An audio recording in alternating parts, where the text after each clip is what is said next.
Welcome to Inside Brush Country Sports, brought to you by South Texas Orthopedics. I'm your host, Chris Filteo. First, our staff caught up with Poteet's James Sanchez after the Aggies traveled to Mathis last week. James Sanchez, wideout of the Poteet Aggies. What are your thoughts on the game tonight? Talk to the guys in the gym. You know, they're all crying, pouting, but we don't do that here in Poteet. And we gave them a speech. They came out. They played hard. And that's all we said. We get ready for the Pleasanton Eagles. All right, man. So how did it feel to score on that kickoff return in the first quarter? Man, it felt good, man.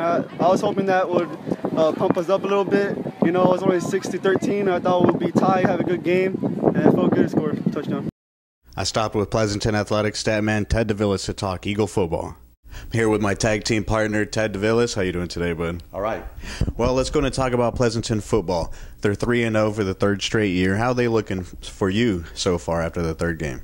Yeah, they're looking pretty good right now. The defense is playing strong for 3 games, and Leal been running real hard, and I think he would keep it up another week. Now, their strong point is obviously their offensive line. It's usually their focal point with a lot of the seniors. How is Mokri, Leha, and Knapp looking also? They're looking great. Knapp and Leha and Mokri looking great. Adding Banda and Hatton in the line, I think they'll be pretty good for district coming up. Well, now they have one more game, Poteet, and then they're off next week. Then they have San Antonio Christian leading up to district. Well, this year they still have Lavernia in their district. It's probably going to be their toughest opponent. But they also have a couple other contenders in that district. Who do you think those are? Yeah, Rockport it started out real strong now. And then Gonzalez had a good running back. We got to contain them. But I think we'll be in there with them, Gonzalez and Lavernia and Rockport. It'll be definitely an interesting turn coming when a district starts. 4 teams get in, and there'll be 6 teams in the district, so 2 will be left out. But it'll definitely be interesting. So thanks for stopping by, Ted. Thanks. We shift our focus to this week's game, starting with Pleasanton as the Eagles square off against Poteet. The Eagles defeated Carrizo Springs 34-21 at home last week, and Pleasanton's offensive line continues to control the line of scrimmage. Anthony Leal is reaping the benefits as the Eagle rushed for his 3rd consecutive 100-plus yard game against the Wildcats last week. For the Aggies, the special teams unit produced a kickoff return by James Sanchez. Poteet returns home after 2 road games and a 66-12 loss to Mathis last week. Well, let's go in and hear what both head coaches had to say about this week's matchup. Here in Pleasanton with head coach Tab Dumont. How you doing today, Coach? Doing good. Well, you know, the past 2 games you're at home, going on the road, not necessarily on the road too far this week. You know, going in a new stadium, new head coach. What's the different outlook this week going up against Poteet? You know, I don't know. It's football game. I don't really know anything different about it. I'm excited to get over there and play in their new stadium and see the new facilities. I can tell you that. But it's a football game. We got 48 minutes to play against a tough opponent, so we've got to be ready.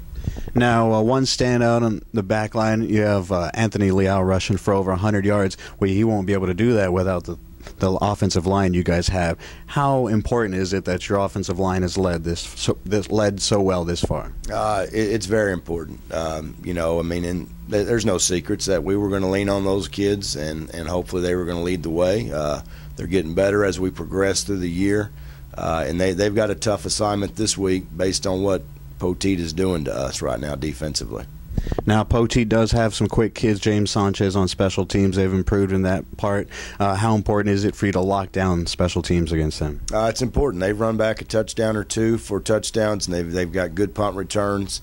And I'll be honest with you, our special teams hasn't been that as well as I'd like for them to be right now. So that's a big part of the game. A lot of people neglect. Poteet hasn't, and we'll have to do some things really good on special teams as well. Well, good luck on Friday, Coach. Thank you. With Poteet head coach Doug Foster over here. How are you doing today, Coach? Good. How you doing? Well, you know, coming back home after 2 road games, started off the year at home, 2 games on the road, come back home. How excited are the kids to return home after 2 long road trips? I think there's no doubt that we enjoy playing in our stadium. Feel like we have a advantage because we do practice here every day. So I think the boys are excited. It's going to be a good atmosphere, just like the Jordan game. There's going to be a lot of people there. There's going to be a lot of energy and excitement in there. So we're ready to roll. Definitely a lot of energy and excitement in the air. Pleasanton will bring a lot of fans. This will be your first experience for that. How are you going to prepare the team going into your first experience against Pleasanton? We take it just how we would any game. We try not to make it a bigger deal than it is. our concentration is still on what can we do to make ourselves better. Just doing the same thing over and over, having consistency about ourselves, doing things the right way. And so that's always our main focus. Do we want to win? You bet we do, of course, always. But we don't change anything just because it's Pleasanton. Now, they do have a large offensive line. They control the line of scrimmage often. That's going to be one focal point, I'm sure, in practice. We've been focusing on something of this nature for the past couple weeks because Jordanton was much larger than us. Robstown was larger than us. Mathis was not, but the way they run their offense, it necessitated that we make some adjustments. So we, I guess, of course, we don't have one we've never seen one that's as big as what Pleasanton has, that big old guy. But we've been, I guess, outweighed by a majority of the teams we've played. So we've made some necessary adjustments to try to maintain, establish the line of scrimmage defensively, and so we're hoping that it's going to come through this week. Well, good luck on Friday, Coach. Thank you. Next, Jordanton sits in a different seat this week as head coach Daryl Andrews prepares the team for every scenario possible come playoff time. The Indians shut out Dilly last week 20-0 after the game was canceled before the third quarter began due to lightning. Jordanton is now 2-1 and travels to New Braunfels to play Groesbeck on a Saturday afternoon. Andrews talks about the significance of this week's matchup. Here at Jordanton High School with head coach Daryl Andrews. How are you doing today, Coach? Good, Chris. How are you? I'm good, thank you. We're just going to jump right into it. We're facing Groesbeck this week on a Saturday game. What's their offensive formation? Well, they're primarily a spread offense. They throw it around quite a bit, up tempo, some two-back gun, one-back gun, and empty formations. So we luckily have seen some spread teams the last couple of weeks, so it's not a big shock to us. And I think their tempo is going to be important to be ready to contain. I think they have some skilled kids that can really run. So we're going to have to be ready to play in space. We're going to get some pressure on the quarterback and definitely be ready for the spread offense. How do they line up defensively? Defensively, they're a 3-4. They're an odd front that is something we haven't seen this year yet, very much of anyways. We saw a little stack against Poteet, but that's even a little different than what we're seeing this week as far as a true 3-4 look. And I'm excited. I think that if the kids come out and play, there's some areas we can attack that defense, and we're going to come out and try to do it. I myself had to Google where Groesbeck was. What's the significance of this game, especially on a Saturday? Well, first of all, when you schedule when you're only in a 5-team district, it's difficult to find games. Period. We got that packet up there in San Antonio on realignment date and saw we had a 5-team district, and we're scrambling to find 6 non-district games. And one of my good friends, Cody Crane, was the head coach at Groesbeck at the time, and we had both tentatively talked about trying to find a date to play. Both of us with the same concept of thinking of playing on a Saturday at a neutral site.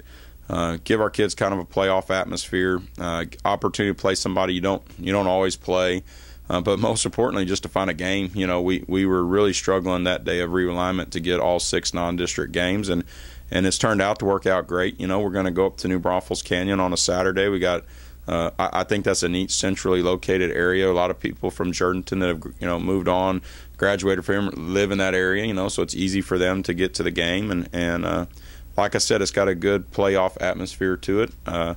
Saturday evening is a good mix-up on our itinerary. I think that's important. You don't want the kids to, if you do make the playoffs and you have to play on Saturday, you don't want that to be a total shock to them. You want them to know and have some experience with that type of itinerary. So, all in all, I think that Saturday game and playing Groesbeck's a good experience for our program.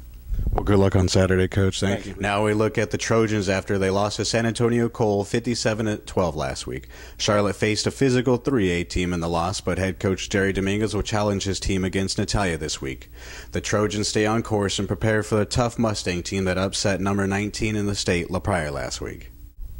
I'm with Charlotte head coach Jerry Dominguez. How you doing today, Coach? Well, you guys coming off a pretty tough loss last week and going to be at home this week against Natalia. What's their offensive formation? They're spread, but they're going to spread it to run it. They throw the ball a little bit here and there. They're big up front, big offensive line.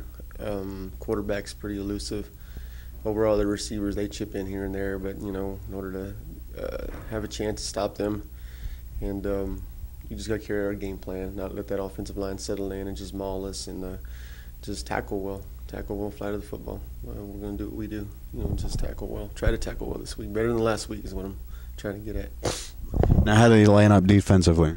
Defensively, they run like a 4-2-5. They move linebackers around. They got 4 down linemen. Once again, their defensive line is they're pretty big up front. Their free safeties, their quarterback, so he's quick also. And they got 2 inside linebackers that have some decent size. So they flow and they play hard. And we're going to try to use our quickness and try to get outside a little bit and pound the ball a little bit. We're going to try to do what we do. Just continue to get better week by week.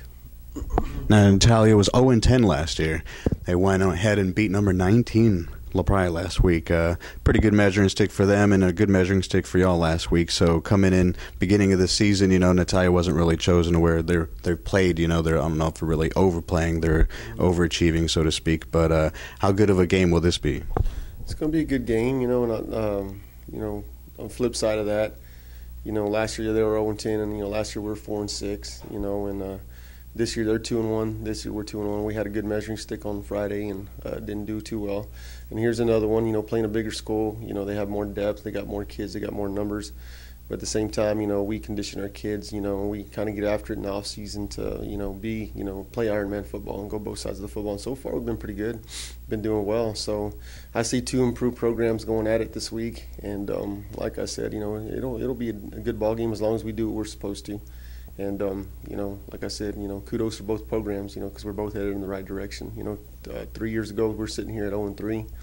None of the games were even close. Last year, we were 2-1, and we were in all 3 ball games. And this year, we're 2-1. So making gradual steps, gradual progress, and, our kids just continue to work, and they're climbing. They're doing the right things. They're doing all little things right. They're being coachable. They're working hard. And, it's been fun so far. It really has. Even after last week, it's been really fun. Great, good to hear, Coach. Good luck on Friday. Well, that's it for this episode of Inside Brush Country Sports, brought to you by South Texas Orthopedics. Don't forget to follow us on Twitter for the latest scores of your favorite area teams at PE1909. You can join the conversation at #MyBCSports. And don't forget to subscribe to our YouTube channel at the PE1909 for future episodes. Thanks for watching. Signing off, I'm Chris Filateo.